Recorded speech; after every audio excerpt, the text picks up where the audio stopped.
Ya, hello followers, welcome, selamat datang di Tiang Jauh Podcast Bola untuk semua dari Popo on the Radio. I'm your host Popo Kusen, bukan pandit, dan hari ini kita akan ngebahas final Liga Champions dan ada banyak berita yang cukup besar di dunia sepak bola yang akan kita bahas satu persatu ya. Nah, minggu depan rencananya gue akan ngebahas soal Liga Arab Saudi ya. Liga Arab Saudi itu perubahan apa yang mereka lakukan dan sebagainya. Terus ngebahas juga tentang kepindahannya Messi ke MLS, kita akan bahas itu minggu depan, tapi minggu ini kita akan ngebahas dulu final Liga Champions kemarin. And gila, akhirnya ya Man City jadi treble setelah mengalahkan Inter Milan 1-0 di final. Belum intro ya, yaudah kita intro dulu aja, baru habis itu kita bahas final Liga Champions.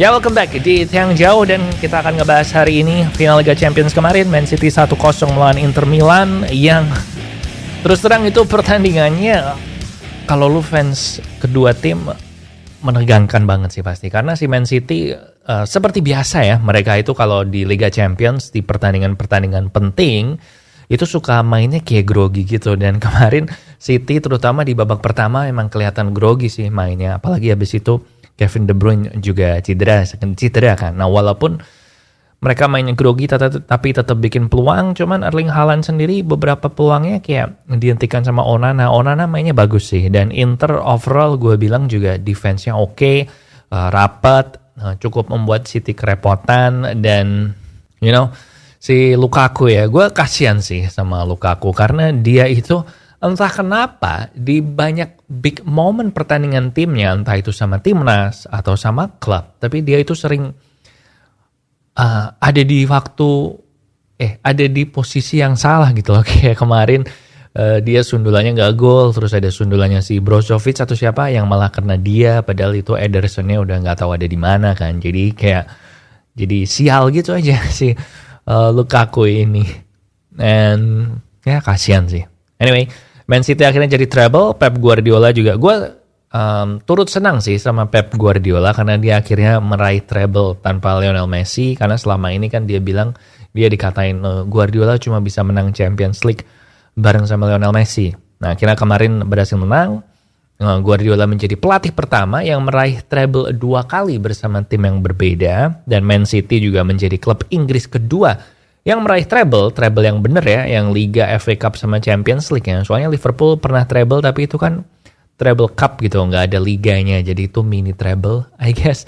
Nah, Guardiola menyusul Man United, menyusul Alex Ferguson juga, and again gue ngerasa ini semacam pentahbisan sih kalau timnya City Guardiola ini adalah salah satu tim terbaik sepanjang masa. Karena walaupun mereka menang 5 Premier League, mereka menang 4 Carabao Cup, menang FA Cup juga berapa ya? 3 atau berapa ya?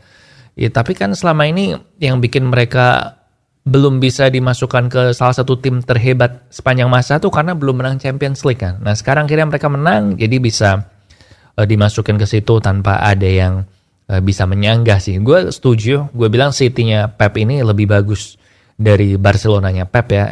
At least lebih enak buat dilihat dan lebih bisa nggak harus tiki-taka gitu loh. Karena kalau Barcelona-nya Pep itu kan mereka selalu mainnya plan A-nya adalah tiki-taka kan. Jadi kalau ngelawan tim yang parkir bus kadang mereka kayak kebingungan, and then nggak tahu, gue ngerasanya mungkin karena efek main di Liga Inggris juga, tapi City-nya Guardiola ini lebih nggak ngebosenin gitu daripada Barcelona. Gue dulu kalau nonton Barcelona sering ngantuk ya, karena bener-bener tiki-takanya kayak di belakang, umpan cenderung rada defensif gitu loh. Mirip kayak tiki-takanya Spanyol sih waktu mereka juara dunia. Nah, tapi yang City-nya Guardiola ini seru mainnya, dan mereka pada saat diperlukan juga bisa main bertahan, juga bisa mainnya long ball, kick and rush, pokoknya bener-bener beradaptasi sesuai dengan kebutuhannya saat itu. Jadi gue senang lah ini City juara. At least sebagai podcast Liga Inggris ya, at least yang menang adalah klub Liga Inggris.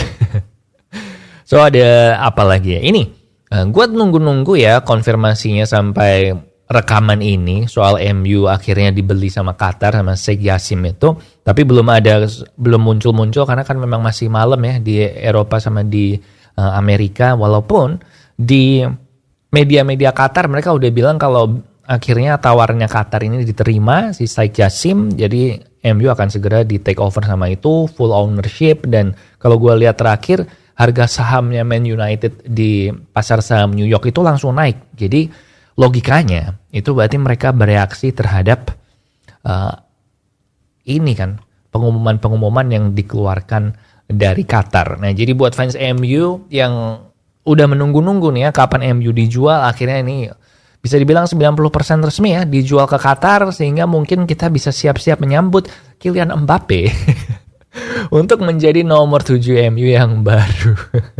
Enggak lah, kayaknya Mbappe tetap ke Madrid sih sebenarnya kalau gue boleh jujur. But itu dia sedikit update soal berita ini. Messi juga ke MLS, gue lupa gue udah bilang apa belum. And then ngomong-ngomong soal Messi, kemungkinan yang ke Indonesia itu Messi nggak main. Katanya yang gue dengar ya dari wartawan yang deket sama Messi, dia bilang kemungkinan besar Messi mainnya lawan Australia, karena kan turnya Argentina itu ada lawan Indonesia sama Australia, dan peringkatnya Australia kan lebih tinggi ya daripada Indonesia ya. Jadi si Messi pokoknya starting 11-nya kemungkinan besar main di yang lawan Australia, dan yang lawan Indonesia lebih ke pemain-pemain mudanya. Nah pemain-pemain muda Argentina ini mungkin akan seperti Garnacho gitu mestinya main. Alvarez gue nggak tahu, dia habis final Liga Champions, gue nggak tahu dia bakal dibawa apa enggak. Tapi ya udahlah, turut berduka mungkin buat yang udah beli tiket untuk bisa nonton Messi.